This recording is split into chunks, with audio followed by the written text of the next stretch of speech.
Gold, trusted gold buyers. మీరు తాకట్టు పెట్టిన బంగారాన్ని విడిపించి ఈ రోజు ఉన్న మార్కెట్ ధరకు కొనబడను.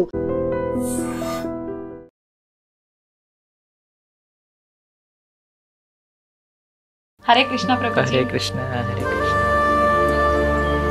అసలు ఏం చెబుతుంది భగవద్గీత మనందరికీ అంటే ఏం చెప్పొచ్చు అంటే? భగవంతుడు భగవంతుడు అంటారు, ఆయన ఏంటి, ఆయన చేరుకోవటం ఎలా? చాలా ఆధ్యాత్మికమైన ప్రశ్న ఉంటాయి. యశస్వి ప్రధానమంత్రి గారు ఎంత గొప్ప వ్యక్తులు వారు ఎక్కడికైనా వెళ్ళినా సరే వారితో పాటు భగవద్గీతను తీసుకెళ్ళి అందరికి ఇస్తున్నారు. ఎందుకు ప్రపంచం అంతా గీత గీత అని ఎందుకు మాట్లాడుతుందంటే ఆ గీత యొక్క వైభవాన్ని తెలుసుకున్నారు. కృష్ణుడు గీతలో చెప్పిన ఒక మాట, కర్మని చేయండి కానీ ఆ కర్మకు తగ్గ ఫలితాన్ని మాత్రం ఆశించకూడదు అని చెప్పి. అంటే మనుషులం అన్నాక ఖచ్చితంగా ఏదైనా చేస్తున్నాము అని అంటే దాని నుంచి ఏదో ఒకటి మనకు కొంత లాభం పొందాలి అనే ఆలోచన ఉంటుంది కదా ప్రభుజీ. ఎందుకని అలా చెప్పారంటారు కృష్ణుడు? ఫలాన్ని అపేక్షించక, ఫలాన్ని నేను దాచిపెడతాను, నీకు ఎప్పుడు కరెక్టా అప్పుడు నేను ఇస్తాను, నీ చేతుల్లో ఉంటే నువ్వు పాడు చేసుకుంటావు బాబు. ఇప్పుడు మీకెలా మీ పిల్లలు భగవంతుడికి మనందరం పిల్లలమే కదండి. ఆ ప్రేమతో భగవానుడు చెప్పిన మాట అండి. ప్రభుజీ, కృష్ణుడు ఇప్పుడు అర్జునికి గీత గురించి అంతా కూడా బోధించాడు, మా అందరికీ తెలిసిందంతే. కానీ అర్జుని కన్నా ముందర కూడా గీత కృష్ణుడు ఎవరికో బోధించారని చెప్పి భగవద్గీతలోనే చెప్పారు. ఆయన వివస్వాన్ అనే సూర్య భగవానుడికి బోధించారట. ఆ వివస్వానుడు మనువుకి చెప్పారట. అలా మనువు అలా ఆ సాంప్రదాయంలో వచ్చింది, కానీ మధ్యలో ఇక్కడ లుప్తం అయిపోయింది. అందుకే ఆ వివస్వానుడికి ఇచ్చిన జ్ఞానాన్ని మళ్ళీ నీకు ఇస్తున్నాను అని కృష్ణుడే అర్జునుడికి చెప్పాడు భగవద్గీత. అసలు ఏంటి వాస్తవం ప్రభుజీ? అర్జునుడు మహాయోధుడు, స్వర్గానికి వెళ్ళారు, శివుడిని ఓడించారు. ఒక రకంగా చూస్తే పాశుపతాస్త్రం తీసుకోవడానికి అందరి యొక్క కృపాపాత్రులు అయ్యారు. ఆయన నారాయణుడు అయితే పక్కనే ఉన్నాడు, కృష్ణుడు పక్కనే ఉన్నాడు కదండి. అలాంటి వ్యక్తికి కూడా కన్ఫ్యూజన్ వచ్చింది. మా దేశం నుంచి దోపిడీ చేసి, ఎంత దోపిడీ చేశారో తెలుసా అండి బ్రిటిష్ వాడు? 43 ట్రిలియన్ డాలర్స్. ధర్మార్థ కామ మోక్షాలు అంటుంటారు. ధర్మ అర్ధ కామ మోక్ష. ధర్మాన్ని అర్ధాన్ని కలపండి, కామాన్ని మోక్షాన్ని కలపండి. అర్ధం అంటే ఏంటో తెలుసా అండి? ఐశ్వర్యం. కానీ ఇదంతా ఉల్టా జరుగుతుంది కదా ప్రభుజీ ప్రస్తుతం. ఇప్పుడు ఏం చేసినా దీనికోసం. పిల్లవాళ్ళకి మీరు చూడండి, ఫోన్లో ఒకసారి ఐకాన్స్ అన్నీ కూడా ఇలా పెద్దగా అయిపోయాయి అనమాట. దాన్ని నొక్కలేకపోతున్నాయి, ఏది నొక్కినా అలా ఇలా వెళ్ళిపోతుంది. మాకు ఏం అర్థం కావట్లేదు, ఏం చేయాలి. అసలు ఒక చిన్న పిల్లవాడు వచ్చాడు, ఏం చేయాల్సిన అవసరం లేదండి, ఇలా 3 సార్లు అనాలి, ట్యాప్ చేయాలి అంతే. ఇలాగానే ఆ ఐకాన్స్ అన్ని చిన్నగా అయిపోయి మళ్ళీ నార్మల్ ఫోన్ అయిపోయింది. నేను ఒడే నీకెలా తెలుసురా అంటే నేను ఇంటర్నెట్లో చదివాను అని అన్నారు. అందుకే మీరు చూడండి, మన భగవద్ ధర్మ ప్రచార మార్గంలో ఏవో నీళ్ళు చల్లుతుంటారు, ఏవో పూస్తుంటారు, ఏవేవో చేస్తుంటారు, పిచ్చి పిచ్చిగా డాన్స్లు వేయటాలు. వాళ్ళకి ఏమైందో అసలు, అలాంటి మురుకులు ఎలా ఉంటారనిపిస్తుంది. నమస్కారం, వెల్కమ్ టు ఐ డ్రీమ్. ధర్మ మార్గం విత్ విజిత కార్యక్రమానికి స్వాగతం. సాధారణంగా ప్రతి ఒక్కరూ చెప్తూ ఉంటారు, గీత అనేది మనం నేర్చుకుంటే గనక, మనం గీత చదవడం ప్రారంభిస్తే గనక మన లైఫ్ అనేది ఖచ్చితంగా చేంజ్ అవుతుంది అని చెప్పి. అసలు నిజంగా గీత వల్ల మనం ఏం నేర్చుకుంటాము, గీత ఏం చెప్తోంది మనందరికీ, ఇలాంటి విషయాలన్నీ కూడా ఎవరినైతే అడిగితే మనకు కరెక్ట్ సమాధానం దొరుకుతుందో ఆ పర్సనే మన ముందున్నారు. వారెవరో కదండి, మనందరికీ ఎంతో ఇష్టమైన, ఎంతో సుపరిచితులైన ప్రణవానంద దాస్ గారు ఇప్పుడు ప్రభుజీతో మాట్లాడి ఈ విషయాలన్నీ కూడా కూలంకషంగా తెలుసుకునే ప్రయత్నం చేద్దాం. హరే కృష్ణ ప్రభుజీ. హరే కృష్ణ హరే కృష్ణ. ప్రభుజీ, గీత అసలు భగవద్గీత అనగానే ఈ మధ్యకాలంలో ఎంతో ప్రాచుర్యంలోకి వచ్చింది, అందరికీ తెలియని వాళ్ళకు కూడా తెలిసేటట్టుగా. కానీ అసలు ఏం చెబుతుంది భగవద్గీత మనందరికీ అంటే ఏం చెప్పొచ్చు అంటారు?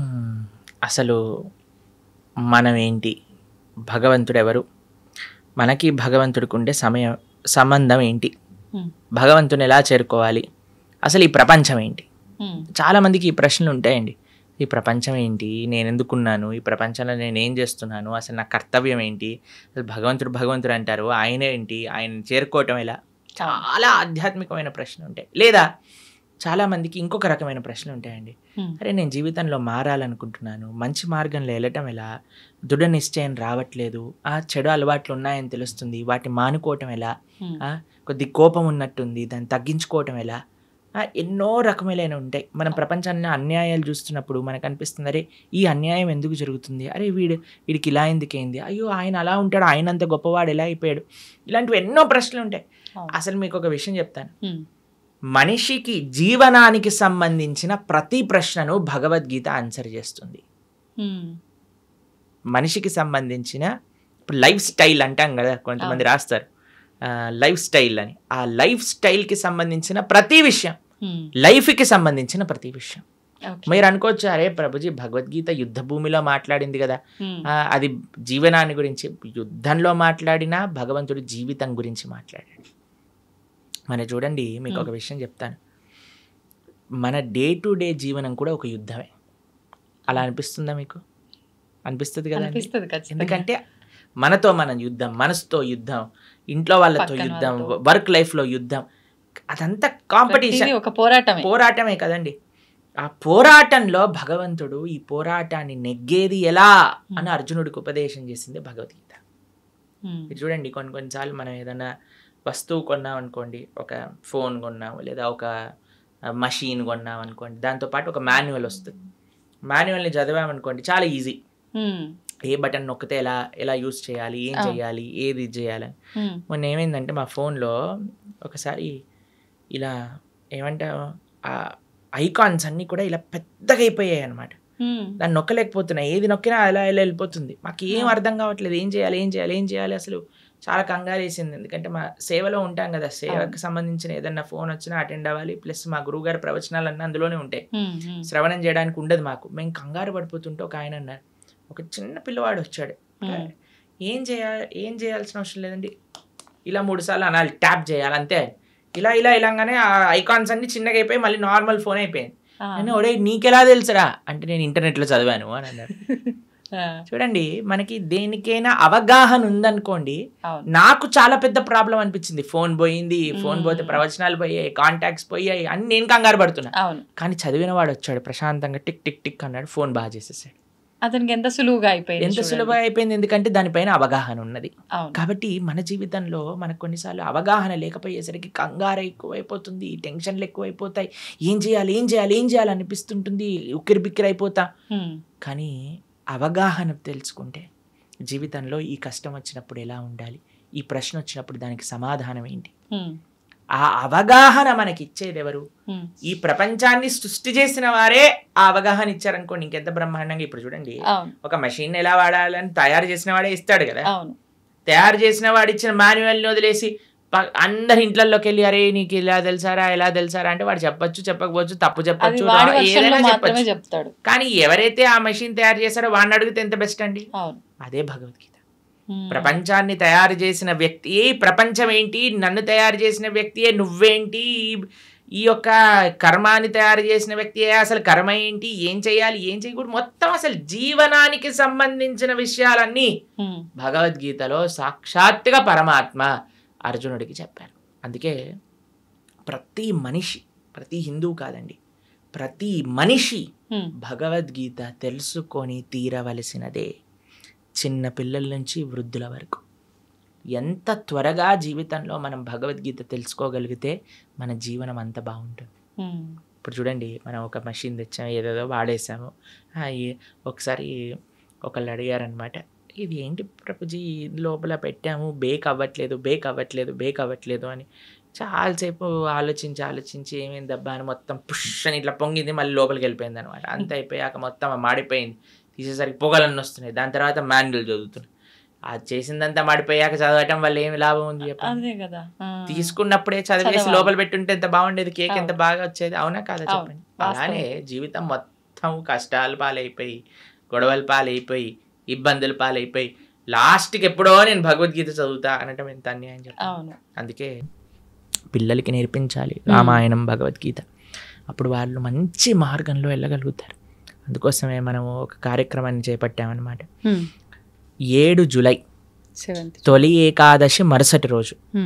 తొలి ఏకాదశి అంటే తెలుగు వాళ్ళందరికీ ఒక మంచి పండగ, అంటే ఒక కొత్త ప్రారంభం అలా అనుకుంటున్నాం. కాబట్టి తొలి ఏకాదశి, పరమ పవిత్రమైన ఏకాదశి తర్వాత నుంచి వచ్చే ద్వాదశి రోజు నుంచి సాయంకాలం పూట 7:30 గంటల నుంచి ప్రతిరోజు 18 రోజుల పాటు 18 అధ్యాయాలు భగవద్గీత పూర్తి చేయబోతున్నాను చెప్పడం.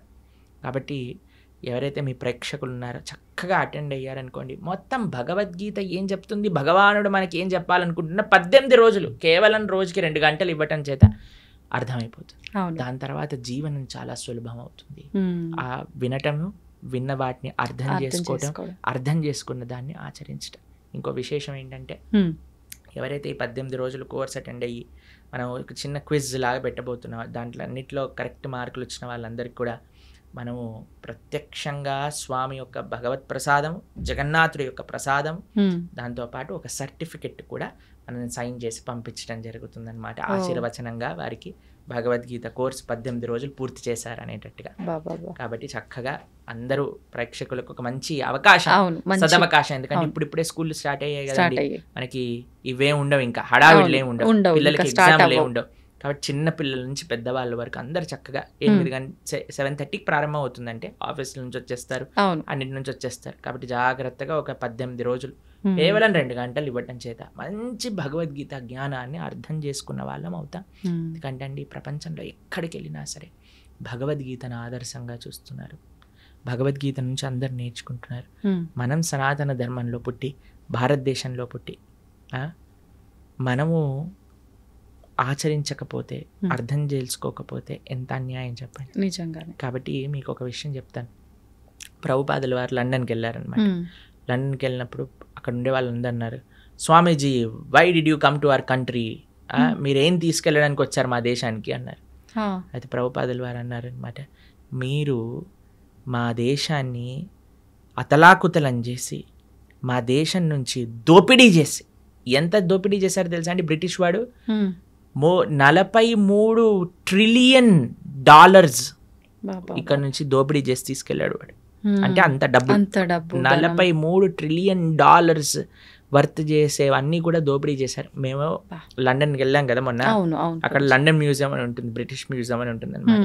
అక్కడికి వెళ్ళినప్పుడు ప్రభుపాదుల వారు ఒకసారి అడుగుతారు, ప్రభుపాద్ మీరు మ్యూజియంకి వెళ్ళాలనుకుంటున్నారంటే, ఓ స్టోలెన్ ప్రాపర్టీ అని అంటారు ప్రభుపాదుల వారు. అక్కడికి వెళ్తే అన్ని కోహినూర్ డైమండ్ మన విగ్రహాలు, మన ఇక్కడ నుంచి ఎత్తుకెళ్ళిన విగ్రహాలు, ప్లేట్లు, బంగారు గ్లాసులు, వెండి కంచాలు, వెండి పదార్థాలు, ఇవన్నీ అసలు వందల కొద్ది వస్తువులన్నీ అక్కడ ఉన్నాయి.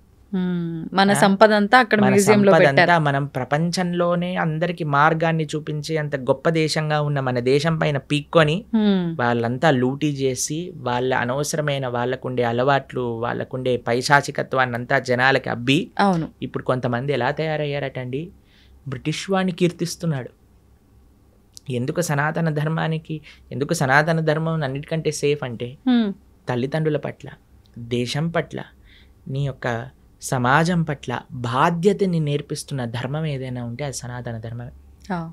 కొంతమంది నిజమైన నీకు మంచి చేసిన వాడు బ్రిటిష్ వాడు అని చెప్పి వాడి వెనకాల వాడికి ప్రణామం చేస్తున్నారు. అలాంటి వాళ్ళు ఈ దేశానికి పట్టిన ఒక అన్నిటికంటే పెద్ద వ్యాధి అని చెప్పచ్చు.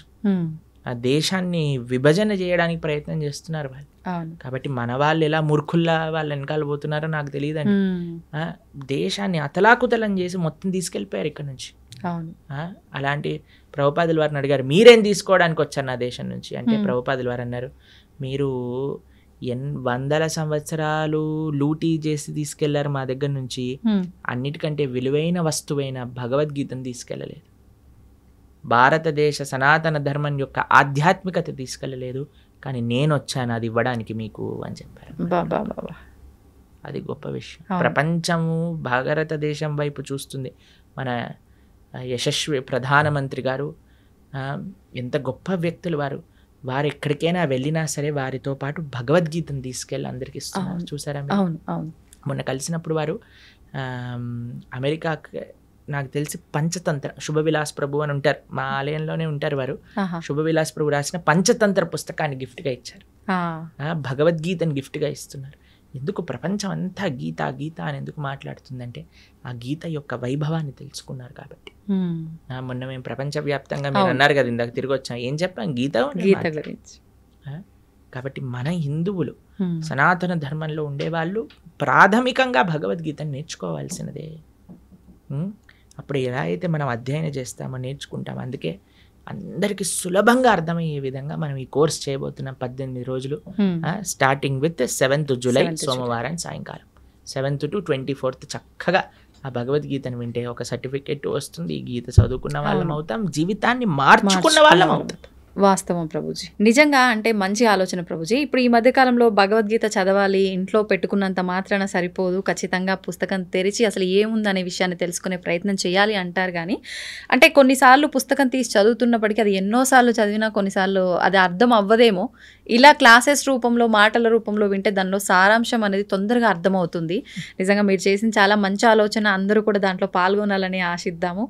అయితే ఇంకొక క్వశ్చన్ ఏంటి నాది అనంటే, గీతకు సంబంధించే కృష్ణుడు గీతలో చెప్పిన ఒక మాట, కర్మని చేయండి కానీ ఆ కర్మకు తగ్గ ఫలితాన్ని మాత్రం ఆశించకూడదు అని చెప్పి. అంటే మనుషులం అన్నాక ఖచ్చితంగా ఏదైనా చేస్తున్నాము అని అంటే దాని నుంచి ఏదో ఒకటి మనకు కొంత లాభం పొందాలి అనే ఆలోచన ఉంటుంది కదా ప్రభుజీ. ఎందుకని అలా చెప్పారంటారు కృష్ణుడు? ఇప్పుడు మీకు ఒక చిన్న ప్రశ్న. ఇప్పుడు మీకు ఇద్దరు డాటర్స్ కదా, అవును, వాళ్ళ బర్త్డేస్కి ఫ్రెండ్స్, ఫ్యామిలీ, అమ్మమ్మ, తాతయ్యలు వాళ్ళు వీళ్ళు వచ్చారనుకోండి. ఒక్కొక్కళ్ళు వచ్చిన వాళ్ళు 2000, 5000 అన్నీ ఇస్తూ ఉన్నారనమాట వారికి. అప్పుడు మీరు ఏం చేస్తారు? బర్త్డే అయిపోయాక, నాన్న ఎన్ని వచ్చాయి మొత్తం కౌంట్ చేసి నాకు ఇవ్వు, నేను పిగ్గీ బ్యాంక్లో పెడతాను, ఎప్పుడైతే నీకు అవసరం ఉంటుందో అప్పుడు ఇస్తానని చెప్తాను. ఓ 50,000 వచ్చాయా, ఏదన్నా చేసుకో అని చెప్తారా మీరు? చెప్పం. ఏమంటారు మీరు? ఖచ్చితంగా తీసుకుంటాము, దాన్ని జాగ్రత్త పెడతారు కదా. అవును, అది మీరు వాడేసుకుంటారా? వాడం. వాళ్ళకి ఎప్పుడైతే అవసరం ఉంటుందో అప్పుడు ఇస్తారా? అదే భగవానుడు చెప్పింది. కర్మ చెయ్యి, ఫలాన్ని అపేక్షించకు, ఫలాన్ని నేను దాచిపెడతాను, నీకు ఎప్పుడు కరెక్టా అప్పుడు నేను ఇస్తాను, నీ చేతుల్లో ఉంటే నువ్వు పాడు చేసుకుంటావు బాబు. ఇప్పుడు మీకెలా మీ పిల్లలో భగవంతుడికి మనందరం పిల్లలమే కదండి. ఆ ప్రేమతో భగవానుడు చెప్పిన మాట అండి. అంటే ఇప్పుడు స్వామి ఏమంటున్నాడు, చాలా సింపుల్ గా మీకు ఒక విషయం చెప్తాను. ఒక ఆయన అమెరికాకి వెళ్ళాడు, చదువుకుంటున్నాడు, బాగా చదువుకున్నాడు, ఎంఎస్ చేశాడు, జాబ్ వచ్చింది. జాబ్ వచ్చాక చాలా పెద్ద శాలరీ అనుకోండి, ఓ $10,000 వస్తున్నాయి అనుకోండి. వాళ్ళ నాన్న అన్నారు, నాన్న అసలు నీకు ఎన్ని ఖర్చులు ఉన్నాయో ఒకసారి రాసి పెట్టు అనగానే, రూమ్ రెంట్కి ఇంత, తిండికి ఇంత, పెట్రోల్కి ఇంత, ట్రావెల్కి ఇంత, తర్వాత ఎక్స్పెన్సెస్, కొన్ని అడాక్ ఎక్స్పెన్సెస్, వాటన్నిటిని నాన్న నాకు ఒక 3,000 చిల్లరల్లో అయిపోతుంది అని అంటే, సరే నాన్న 3,500 నీ దగ్గర పెట్టుకో, మిగతావన్నీ నా బ్యాంక్ అకౌంట్లో వేసేయని చెప్పాడు. సరే ఆ పిల్లవాడు పాపం నాన్నగారు చెప్పారు కదా అని, నాన్నగారు చదివించారు, నాన్నగారు చెప్తున్నారు కదా అని మిగతావన్నీ వేసేస్తున్నారు. వాళ్ళ రూమ్మేట్స్ ఏమో అందరు కూడా పార్టీలకు వెళ్తున్నారు, తిరుగుతున్నారు, తిరుగుతున్నారు, అన్ని చేస్తున్నారు. వీడేమో చేయలేకపోతున్నారు, డబ్బులు లేవు కదా ఇంత. అయితే అందరు కూడా చూసావా, వీడు నాన్నకి ఇచ్చేస్తున్నాడు, డబ్బులు నాన్నకి ఇచ్చేస్తున్నాడు. వాడికి కూడా కొన్నిసార్లు డౌట్ వచ్చింది, బాధ వేసింది, అయ్యో ఎందుకు ఈయన నాన్నని డబ్బులు తీసేసుకున్నాడు. సరే అని కొన్ని సంవత్సరాలు వర్క్ చేశాక ఆయన మళ్ళీ తీసుకొచ్చారు, పెళ్లి చేశారు. ఆయనకి మంచి సంబంధం చూసి పెళ్లి చేసి, వివాహం అయిపోయాక ఇప్పుడే వాళ్ళిద్దరు మళ్ళీ అమెరికాకి వెళ్తున్నప్పుడు, నాన్న నువ్వు 2 సంవత్సరాల నుంచి ఏవైతే డబ్బులు నాకు వేస్తున్నావో ఆ డబ్బులన్నీ మళ్ళీ ఇప్పుడు నీ బ్యాంక్ అకౌంట్లోకి ట్రాన్స్ఫర్ చేశాను, ఇది చూసుకో, ఇది ట్రాన్స్ఫర్ అయిపోయింది అని అంటే, ఆయన అడిగారు, నాన్న ఇన్ని రోజుల నుంచి తీసుకున్నావు, ఇప్పుడు ఎందుకు ఇచ్చావు? ఎందుకంటే అప్పుడు ఇస్తే నువ్వు పాడైపోయేవాడివి, కానీ ఇప్పుడు నీకు ఒక మంచి పార్ట్నర్ అవసరానికి, ఆ పార్ట్నర్ చూస్తుంది నువ్వు ఏం ఖర్చు పెడుతున్నావు, ఏం చేస్తున్నావు, ఏం తప్పు చేస్తున్నావు, ఏం కరెక్ట్ చేస్తున్నావు, కాబట్టి నీకు వివాహం అయింది కాబట్టి ఒక బాధ్యతాయుతంగా నిన్ను మంచి మార్గంలో పెట్టేవాళ్ళు నీతో ఉన్నాం కాబట్టి ఇప్పుడు ఇచ్చేస్తున్నా, నాకేం అవసరం లేదు నాన్న అని ఆ నాన్నగారు చెప్పారు. ఆ నాన్నగారు చెప్పింది కరెక్టా రాంగా చెప్పండి? కరెక్ట్, ఖచ్చితంగా కరెక్టే కదా. అదే భగవంతుడు చెప్తున్నా, నాన్న ఫలం నీ చేతిలో ఉంటే మిస్యూజ్ చేసుకునే అవకాశాలు ఉంటాయి, కాబట్టి ఫలాన్ని అపేక్షించకుండా try your best, do your best, ఆ ఫలితం నేను ఎప్పుడు నీకు ఏ క్షణంలో నీకు కావాలో ఆ క్షణానికి నేను ఇస్తాను. ఎంత గొప్ప మాట, నిజంగా చాలా గొప్ప మాట. కాబట్టి అది పరమాత్మకి మన పట్ల ఉండే ప్రేమ. ఈ విషయాలు ఎలా అర్థమవుతాయండి అని అంటే, ఎప్పుడైతే మనం వింటామో భగవద్గీతని, ఎవరైతే భగవద్గీతను అర్థం చేసుకొని దాన్ని మనకే అర్థమయ్యే విధంగా చెప్పే వాళ్ళ దగ్గర నుంచి శ్రవణం చేసినప్పుడు, మనం చదివినప్పుడు చాలా సులభం అయిపోతుంది. అందుకే మీరు చూడండి, మన భగవద్ ధర్మ ప్రచార మార్గంలో కొంతమంది మ్యాజికల్ చేస్తూ ఉంటారు, చూసారా మీరు? కొంతమంది అంటే మన ధర్మ ప్రచార మార్గంలో కాదు నేను చెప్తున్నాను, కొన్ని వీళ్ళు ఏవో నీళ్ళు చల్లుతుంటారు, ఏవో పూస్తుంటారు, ఏవేవో చేస్తుంటారు, పిచ్చి పిచ్చిగా డాన్స్లు వేయటాలు, వాళ్ళకి ఏమైందో అసలు అలాంటి మురుకులు ఎలా ఉంటారు అనిపిస్తుంది కొన్నిసార్లు. మంచిది మనల్ని వదిలేసి, లేకపోతే ఆ మురుకుల్ని మనం ఎలా భరించగలుగుతాం అనిపిస్తుంది. అలాంటి వేషాలు, వీళ్ళందరూ డ్రామా ఆర్టిస్టులు అయిపోవచ్చు చాలా బాగా, కానీ ఎందుకు వాళ్ళు మూవీస్ లో ట్రై చేయకుండా ఇలాంటి పనులు, అంటే డబ్బులు అక్కడ సంపాదిస్తుంటున్నారు ఎక్కువగా, అందుకోసం అటు వెళ్తున్నారు. అలాంటివన్నీ మనం చేయమండి గలీజ్గా. అవును, వేరే వాళ్ళని మోసం చేయటాలు, వేరే వాళ్ళని ఏదో ఇది చేయటాలు, అలాంటివన్నీ ఏమీ ఉండవు. చాలా మంది అడుగుతారు, ఇస్కాన్ వాళ్ళు విదేశీయుల్ని మార్చట్లేదా? మీకు విషయం తెలుసా అండి, అక్కడ మేము వెళ్ళాము, అక్కడుండే వీళ్ళు ఎక్కడికైతే వెళ్తారో ప్రతి ఆదివారం వాళ్ళు అన్నీ అమ్మేశారు. కొన్ని చోట్ల బార్ షాపులు ఉన్నాయి ఆ ప్రదేశాల్లో, కొన్ని చోట్ల అయితే మా గుళ్ళే ఉన్నాయి అక్కడ. ఎందుకంటే అక్కడికి ఎవ్వరు వెళ్ళట్లేదు, ఎవ్వరికి ఇంట్రెస్టే లేదు, అలా తయారైపోయింది అక్కడ. మేము ఒక దగ్గరికి వెళ్ళామండి, అసలు అక్కడ ఉండే ఎవరైతే ఆ మత ప్రబోధకులు ఉన్నారో, ఆ ధర్మంలో ఉండేవాళ్ళు, ఇప్పుడే నేను మీకు వీడియో కావాలంటే పంపిస్తాను, అంటే మీ పర్సనల్కి చూపించకండి జనాలకి. ఫ్రాన్స్లో ఏవైతే ఈ మత పెద్దలని వాళ్ళ ధర్మంలో వాళ్ళ మతంలో ఉన్నారో, కొన్ని సంవత్సరాల లోపల వాళ్ళు చూస్తే 3,40,000 మంది పిల్లల పైన లైంగిక దాడులు చేశారు. 3,40,000 మంది పిల్లల పైన, ఎంత ఘోరం. అయితే మేము మొన్న ఐర్లాండ్ అనే దేశంలో ఉన్నాం, అక్కడ కూడా వాళ్ళ మతం ఉండేది. వాళ్ళ మత పెద్దలు ఎవరైతే ఇలాంటి పిల్లల పైన అఘాయిత్యాలు చేయటం బయటపడ్డాక ఆ దేశమే మొత్తం ఆ మతాన్ని వదిలేసింది. అక్కడ నాస్తికత్వం ఎక్కువ, ఎందుకంటే వాళ్ళు చేసిన తప్పులు చూసి. కాబట్టి మనం ధర్మం ఏంటి, ధర్మాన్ని ఎలా ఆచరించాలి, పెద్దల నుంచి తెలుసుకొని ఆచరించగలిగితే అది మనకి మంచిది. కాబట్టి మనం ఏం చెప్తున్నాం, భగవద్గీత ఏం చెప్తుంది, ధార్మికంగా జీవనం ఎలాంటిది, ధార్మికంగా జీవనం ఎలాంటిది, ఇదే మన సనాతన ధర్మం అంటేనే ఖచ్చితంగా ఇది చెయ్యాలి, ఇది చేయకూడదు, ఇది చేస్తే ఇది అవుతుంది ఖచ్చితంగా చెప్పి మంచి మార్గంలో నడిపించేది. ఇప్పుడు చూడండి, మన మానవుడిగా ఉన్నప్పుడు అన్ని ధర్మాలు అన్ని మతాలు బాగుండాలండి. సనాతన ధర్మంలో మనం ప్రతిరోజు ఏం చేస్తామండి, లోకా సమస్తా సుఖినో భవంతు, సర్వే జనా సుఖినో భవంతు అని ప్రార్థన చేస్తా. ఇంతకంటే గొప్ప భావన ఇంకెవరికి ఉంటుంది చెప్పండి. కానీ మనకి అందరి ధర్మాలు బాగుండాలనే మనం అనుకుంటామండి, కానీ వేరే వాడు మన ధర్మాన్ని పాడు చేయాలి అని చూసినప్పుడు మనం ఉండకూడదు కదా, ఊరుకోవద్దు. ఎందుకు మీకు ఈ విషయం ప్రస్తావన చేస్తున్నాను, ఆన్ ద ఫస్ట్ ప్లేస్ చెప్తున్నానంటే, ఎప్పుడు మనకి వాడు మన ధర్మాన్ని మోసం చేస్తున్నాడు, మనల్ని మోసం చేస్తున్నాడు అని తెలిసేది ఎప్పుడంటే మన ధర్మాన్ని మనం తెలుసుకున్నప్పుడు. లేకపోతే వేడేవాడు ఏం చెప్పినా మనం నమ్మేస్తాం. అవును, ఇప్పుడు చూడండి, వాస్తవం ఏంటో మన పిల్లల పైన మనకి నమ్మకం ఉన్నప్పుడు, మన పిల్లలంటే మనకి తెలిసినప్పుడు, మన కుటుంబ సభ్యులు అంటే ఎవరో మనకు తెలిసినప్పుడు, వేరేవాడు వచ్చి ఏం చెప్పినా మనం నమ్మమండి. వేరేవాడు ఏదైనా చిచ్చు పెట్టడానికి ప్రయత్నం చేసినా మనం నమ్మం. ఎందుకంటే మన ధర్మం గురించి పూర్తి అవగాహన ఉంది. నేను చెప్పేది ఏంటంటే, సనాతన ధర్మంలో ఉండే చాలామంది టీవీలలో చెప్తూ ఉంటారు, మనకి ఈరోజు కావాల్సినది ఏదన్నా ఉంటే అందరి ఐకమత్యంగా సనాతన ధర్మాన్ని నిలబెట్టడం. కానీ కొంతమంది వీటిలలో కూడా వ్యూవర్షిప్ కోసం వాటి కోసం ఒకళ్ళనొకళ్ళు తిట్టుకోవటాలు ఇలాంటివన్నీ చేస్తున్నారు. అవన్నీ చేయకూడదు. ధర్మం అంటే అందరు కలిసి కుటుంబంగా ఉండాలి. మంచిగా మనం ఉన్న వేరే మతాలు చేస్తున్న దాడులను మనం తట్టుకోగలుగుతాం. First education important. కాబట్టి నేను చెప్పేది ఏంటంటే, ప్రతి హిందువు భగవద్గీత వినండి, భగవద్గీతను చదవండి, కృష్ణుడు ఏం చెప్తున్నాడో వినండి. భగవద్గీత అన్ని సంప్రదాయాలు శాక్త, శైవ, వైష్ణవ, నానాపత్య, ఏ సాంప్రదాయం చెందిన వారైనా భగవద్గీత చదవాల్సిందే అండి. ఇంకా ఏ పుస్తకం చదివినా చదవకపోయినా భగవద్గీత చదవాల్సిందే. అది ఎందుకంటే భగవద్గీత అనేది సనాతన ధర్మానికి ఒక బేస్, అది ఫిలాసఫీ భగవద్గీతలో ఉన్నది. కాబట్టి అందుకోసం మనందరం ఈ 18 రోజులు ఏదైతే కార్యక్రమం చేయబోతున్నామో, ఇందాక మనం చెప్పుకున్నట్టుగా 7వ తారీఖు నుంచి, జూలై 7వ తారీఖు సోమవారం రాత్రి నుంచి ప్రణవానంద దాస్ ఛానల్ తెలిసింది కదా, అందులో మనకి లైవ్లో వస్తుంది. చక్కగా అటెండ్ అవ్వండి. ఎంత మార్పు మీరు చూస్తారో మీకే తెలుస్తుంది. అంటే ప్రతి మానవుడు అన్నాక ప్రతి ఒక్కరూ గీతని చదవాల్సిందే, వినాల్సిందే, ఆచరించాల్సిందే. ముఖ్యంగా ఇంకా హిందువులైతే అస్సలు పక్కన పెట్టాల్సింది లేదు.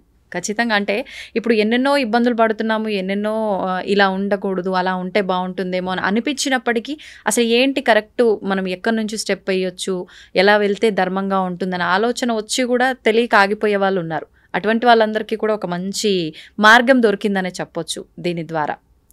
ప్రభుజీ, కృష్ణుడు ఇప్పుడు అర్జునికి గీత గురించి అంతా కూడా బోధించాడు, మా అందరికీ తెలిసిందంతే.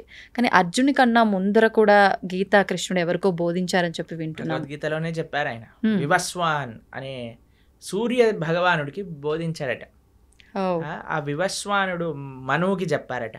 అలా మనువు అలా ఆ సాంప్రదాయంలో వచ్చింది, కానీ మధ్యలో ఇక్కడ లుప్తం అయిపోయింది. అందుకే ఆ వివస్వానుడికి ఇచ్చిన జ్ఞానాన్ని మళ్ళీ నీకు ఇస్తున్నాను అని కృష్ణుడే అర్జునుడికి చెప్పాడు భగవద్గీతలో. కాబట్టి పరమాత్మ ఎన్నో రూపాల్లో మరలా మరలా అవతరించి ఆ ధర్మాన్ని బోధిస్తూ ఉన్నారండి.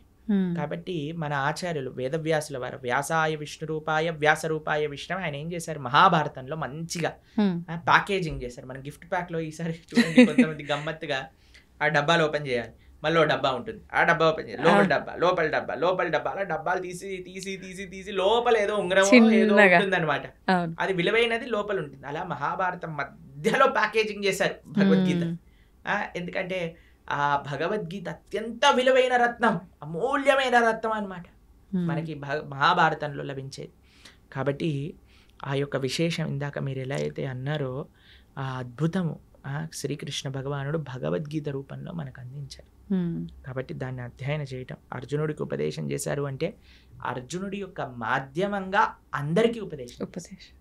ఇప్పుడు మీరు నన్ను ఇంటర్వ్యూ చేస్తున్నారు, మీకోసం చేస్తున్నారా? అందరి కోసం, అంతే కదా. అలా అర్జునుడు కూడా కృష్ణుడి ప్రశ్న అడిగి ఎందుకోసం? అర్జునుడి కోసము అందరి కోసం. కాబట్టి అర్జునుడు కూడా కృష్ణుడి దగ్గర ఇంటర్వ్యూ చేశాడనమాట. ఆ ఇంటర్వ్యూ ఏంటి? ఇప్పుడు చూడండి, అందరికి ఇంటర్వ్యూలు ఇష్టం, పాడ్కాస్ట్లు ఇష్టం. ఆది పాడ్కాస్ట్ అన్నిటికంటే ఫస్ట్ జరిగిన పాడ్కాస్ట్ కృష్ణ అర్జున్ పాడ్కాస్ట్ అని అక్కడి నుంచే ప్రారంభమైంది అనమాట. ఏదైనా భగవంతుడి నుంచే ప్రారంభం అవ్వాలండి. కాబట్టి ప్రపంచంలో జరిగిన మొట్టమొదటి సూపర్ ఎక్స్ట్రాఆర్డినరీ పాడ్కాస్ట్ ఎందుకో తెలుసా అండి? యుద్ధం జరగబోతుంది, ఆ యుద్ధం మధ్యలో జరిగింది పాడ్కాస్ట్ అనమాట. అవును. కాబట్టి చక్కటి భగవద్గీత అర్జునుడి యొక్క మాధ్యమంలో ప్రతి జీవుడికి భగవంతుడు ఉపదేశం చేసిన భగవద్గీతని ప్రతి హిందువు మీరు అన్నట్టుగా తప్పకుండా చదవాలి, అర్థం చేసుకోవాలి, ఆచరించాలి. ప్రభుజీ, ఇప్పుడు అర్జునుడికి చెప్పాల్సిన సిచ్యువేషన్ అక్కడ ఎందుకు ఏర్పడింది అంటే కొంతమంది కొన్ని రకాలుగా చెప్తారు. అంటే అక్కడ ఉన్నదంతా నా వాళ్ళే, నేను వాళ్ళని ఎలా చంపుతాను అనే భావన అర్జునులో వచ్చింది. కాబట్టి దీన్ని కనుక అతనికి ఉపదేశిస్తే దానివల్ల ఇక్కడ జరగాల్సిన క్రతువు అంతా కూడా కరెక్ట్గా జరుగుతుంది ఒకటి. ఇప్పుడు మనం అనుకున్నట్టుగా అందరికీ ఒక మెసేజ్ ఇవ్వడం కోసం అని ఒకటి. అసలు ఏంటి వాస్తవం ప్రభుజీ? ఇప్పుడు మీకు ఒక విషయం చెప్తాను. చాలాసార్లు మనకి ఒక సందిగ్ధ పరిస్థితిలో ఉంటాం, కన్ఫ్యూజన్. అవును. అర్జునుడు మహాయోధుడు, స్వర్గానికి వెళ్ళారు, శివుడిని ఓడించారు, ఒక రకంగా చూస్తే పాశుపతాస్త్రం తీసుకోవడానికి. అలాంటి వారు కూడా రాత్రులు కూడా ప్రాక్టీస్ చేసి, అసలు యుద్ధ విద్య అంటే అర్జునుడే. అందరి యొక్క కృపాపాత్రులు అయ్యారు ఆయన. ఆ ఇంద్రుడి యొక్క కృపాపాత్రులు అయ్యారు, పరమశివుడి యొక్క కృపాపాత్రుడు అయ్యాడు. నారాయణుడు అయితే పక్కనే ఉన్నాడు, కృష్ణుడు పక్కనే ఉన్నాడు కదండి, ఇంకా దానికంటే గొప్ప విషయం ఏం కావాలి. అలాంటి వ్యక్తికి కూడా కన్ఫ్యూజన్ వచ్చింది. ఎందుకు? అర్జునుడికి కన్ఫ్యూజన్ రాలేదండి, మనందరికీ అలాంటి కన్ఫ్యూజన్ స్టేట్ వస్తుంది. కరెక్ట్. ఆ కన్ఫ్యూజన్ నుంచి బయటపడటం భగవద్గీత నేర్పిస్తుంది. మీకు ఒక చిన్న విషయం చెప్తాను. జనాలు ఏమంటారు తెలుసా అండి, కృష్ణుడు యుద్ధాలు చేయిస్తాడు, అన్నదమ్ముల మధ్యలో యుద్ధాలు చేయించాడు, చిచ్చు పెడతాడు. ఇప్పుడు మీకు ఒక విషయం చెప్తాను. అర్జునుడు యుద్ధం పరిస్థితి రాకముందు కృష్ణుడు ఎన్నోసార్లు దూతగా వెళ్ళాడండి, యుద్ధం వద్దు యుద్ధం వద్దు చెప్పడానికి. ఏమన్నాడు తెలుసా అండి? రాజ్యం కాదు, నిజంగా చెప్పాలంటే రాజ్యానికి హక్కు పాండవులకి, రాజ్యం ఇవ్వద్దు, కనీసం 5 గ్రామాలు ఇవ్వండి చాలు, 5 ఊళ్ళు ఇవ్వండి చాలు అని అన్నారు. 5 ఊళ్ళు కాదు కదా. దుర్యోధన ఏమంటాడంటే, ఆ పిన్ ఉంటుంది కదా, గుండు సూది, సూది పెట్టినంత జాగ కూడా ఇవ్వను అని అంటాడు. ఇప్పుడు మీకు ఇంకొక విషయం చెప్తానండి. ఒక ఆవిడ వచ్చింది నా దగ్గర, కృష్ణుడు ఏంటండి ఇలా యుద్ధం చేయిస్తాడా అని అంది. మీరు మరి ఆ స్త్రీని అవమానించిన వాళ్ళని ఏం చేయాలి? చంపేయాలండి. మరి దుర్యోధన దుశ్శాసనుడు చేసిన పని ఏంటండి? ద్రౌపదీదేవిని అవమానించింది వాళ్ళు కదా అని అంది. అయిపోయింది. మేమన్నా మరి ఏం చేయాలమ్మా, దుశ్శాసుని ఏమంటారు, దండేసి కూర్చోబెట్టాలి ఆసనం పైన, లేదు అని అంటే, అదే మరి కృష్ణుడు చేసిన పని, కృష్ణుడు ఎందుకు నిందిస్తున్నాం? అవును. ఎంత విచిత్రం చూడండి అసలు. ఇంకొక విషయం చెప్తాను, మీకు ఒక సిచ్యువేషన్ చెప్తానండి. ఒకళ్ళు పోలీస్ డిపార్ట్మెంట్లో పనిచేస్తున్నారండి. వాళ్ళ సొంత తమ్ముడే 10 మందిని హత్య చేశాడు. ఇప్పుడు ఈ పోలీసు వాళ్ళ తమ్ముడిని పట్టుకోవాలా, తమ్ముడని వదిలేయాలా? పట్టుకోవాలి, అదే ధర్మం కదా. ధర్మం కదా. తమ్ముడు కన్నా కూడా అంటారు కదా ప్రభుజీ పెద్దవాళ్ళే, తమ్ముడు అంటే ఏదో సామెత ఉంటది, మన వాళ్ళైనా సరే నీతి తప్పకూడదు, ధర్మంగా ఉండాలి అని అంతే చెప్పి. కదండి. మరి కౌరవులందరూ నీతి తప్పారు, అందుకు కృష్ణుడు యుద్ధం చేయమన్నాడు. అరే వాళ్ళని నువ్వు అన్నయ్యలుగా, తమ్ముళ్ళుగా, బావలుగా, మరుదులుగా చూడక నాన్న, వాళ్ళు అధర్మం చేసిన వ్యక్తులుగా చూసి వాళ్ళని శిక్షించు. ఎందుకంటే నీకు ఆ రోలు, నువ్వు ఒక క్షత్రియుడివి, క్షత్రియ ధర్మాన్ని అనుసరించి నువ్వు యుద్ధం చెయ్యి అని కృష్ణుడు చెప్పాడు. దీంట్లో ఏమైనా తప్పుందా అండి? ఏం లేదు. ప్రపంచంలో అది చెయ్యట్లేదు కాబట్టి ఈరోజు బాధగా ఉన్నాం. ఎవడో ఒకడు ట్రాఫిక్ పోలీస్ దగ్గర పట్టుబడిన వాడు కూడా ఫోన్ చేసి మా బావ ఎవరో తెలుసా, మా అన్న ఎవరో తెలుసా అని బ్లాక్ మెయిల్ చేస్తారు. ఆ వాడు ఏదో కుర్చీ పైన కూర్చున్నాడు, వాడిని వదిలేసే అంటాడు. ఏంటని అన్యాయమా? ఇప్పుడు ఈ రోజు వదిలేస్తే టోపీ పెట్టుకోనందుకు, దాన్ని ఏమంటారు, హెల్మెట్ పెట్టుకోనందుకు, కానీ చచ్చేది వాడే కదా. పైన ఉన్న వాడికి ఏమైంది, ఫోన్ చేసిన వాడికి ఏమైంది? అంతే కదండి. కాబట్టి ఇది ప్రాబ్లం. అందుకే చూడండి, పెద్ద పెద్ద స్కామ్లు చేసిన వాళ్ళందరూ మంచిగా పార్లమెంట్లో కూర్చొని ఇది చేస్తున్నారు. ఎందుకు అని అంటే మన వాళ్ళు కదా, మా వాళ్ళు కదా అని వదిలేస్తారు. కానీ అక్కడ వదలరు కదా, అక్కడ వదలడు కదా. కాబట్టి అందుకే మనం జాగ్రత్తగా ఉండాలి. అందుకే భగవంతుడు ఏది చేసినా, భగవంతుడు జనాలు భగవంతుడికి ధర్మాధర్మ విచక్షణ చేస్తుంటాడు. కృష్ణుడు అధర్మం చేశాడు, కృష్ణుడు ధర్మం చేశాడు, అలా ఉండదయ్యా. భగవంతుడు ఏమి చేస్తే అది ధర్మం అవుతుంది, భగవంతుడు ఏది చెప్తే అది నిజం అవుతుంది. చూడండి, ప్రైమ్ మినిస్టర్ ఏదన్నా ఆర్డర్ చేశాడు అనుకోండి, ఇప్పుడు చూడండి మనకి నోటు బందీ అని చేశారు. నోటు బందీ, నేను నోటు బందీ చేయను, ఎంత ధైర్యం నీకు నోటు బందీ చేస్తా అంటే ఏమైనా అయిద్దా అండి? నోటు మూసుకొని మనమే డబ్బులు మార్చుకుంటాను 2 రోజులు అరిచినా సరే. అంతే. అవును కదండి, ఎందుకంటే నువ్వు జీవించాలి. కాబట్టి జనాలందరూ భగవంతుడిని అంటున్నారు. అలా కాదయ్యా, భగవంతుడు చెప్పింది నువ్వు వినాలి, నువ్వు చెప్పింది భగవంతుడు వినాడు. ఇది మనం తెలుసుకోవాల్సి. అంటే మనం ఎంతసేపు అజ్ఞానంలో ఉన్నాం, అంతే కదండి. అజ్ఞానాన్ని వీడి మనం బయటికి రాలేకపోతున్నాం, అంతే కదా. కాబట్టి ఇది మనం గుర్తుపెట్టుకోవాల్సిన విషయం. కాబట్టి మనకి తెలియదు, నీకు అర్థం కావట్లేదు అంటే నువ్వు తెలుసుకో, అంతేగాని భగవంతుడిని మార్చుకోవద్దా. కాబట్టి మనం అందుకే చెప్తున్నాను, ఎక్కడొస్తుంది అంటే శాస్త్రీయమైన శ్రద్ధ ఎప్పుడైతే ఉంటుందో, ఎప్పుడైతే మనం వినయంగా నేర్చుకుంటామో తత్వాన్ని, అప్పుడు మనకి ఏ పరిస్థితిలో ఉన్నా సరే ఆ ధర్మం గోచరిస్తుంది, ఆ ధర్మం మనల్ని కాపాడుతుంది. ఓకే ప్రభుజీ, ఇప్పుడు ధర్మార్థ కామ మోక్షాలు అంటుంటారు, దీన్ని ఎలా తీసుకోవాలి, ఎలా ఆచరించాలి? చూడండి, చతుర్విధ పురుషార్థములు అంటారు. ధర్మ, అర్థ, కామ, మోక్ష. చాలా సింపుల్గా చెప్తాను, చాలా అద్భుతమైన విషయం చెప్తాను మీకు. దీన్ని ఎలా జతపరచాలి అని అంటే, కామము మోక్షంతో, అర్థము ధర్మంతో. ధర్మ, అర్థ, కామ, మోక్ష అన్నాడు కదా, 4 ఉన్నాయి. ఓకేనా? ధర్మాన్ని అర్థాన్ని కలపండి, కామాన్ని మోక్షాన్ని కలపండి. అర్థం అంటే ఏంటో తెలుసా అండి? ఐశ్వర్యం, డబ్బులు. దేంతో కలపమన్నా?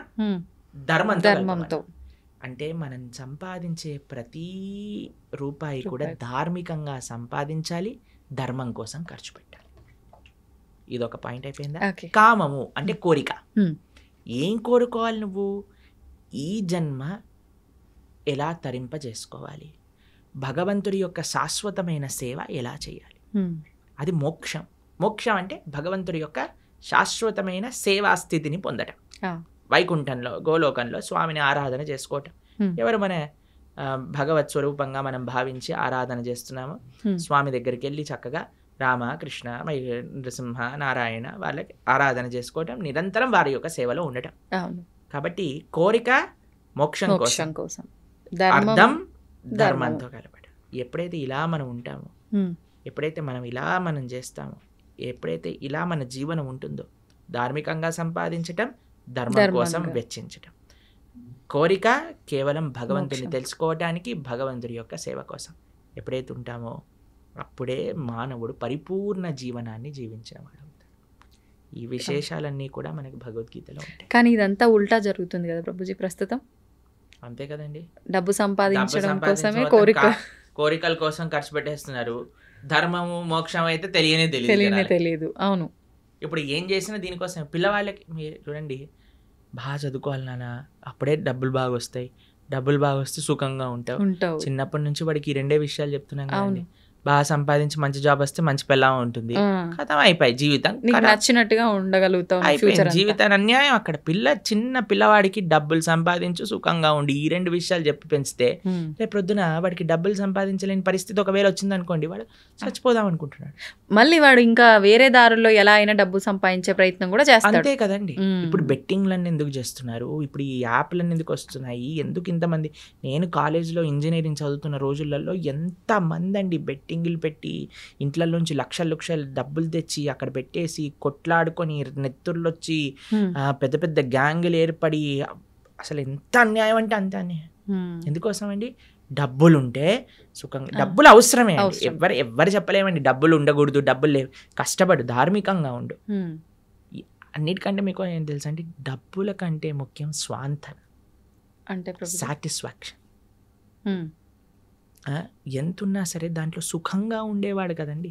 ఇప్పుడు చూడండి, రోజంతా నేను పని చేస్తాను, నిద్రపోయేటప్పుడు నిద్ర మాత్రలు మింగి పడుకుంటాను అనేవాడి కంటే కూలీ నాలి చేసుకొని 500-600 రూపాయలు సంపాదించి హాయిగా పడుకునేవాడు మెయిల్ కాదా చెప్పండి? అదే మేలు. అవును.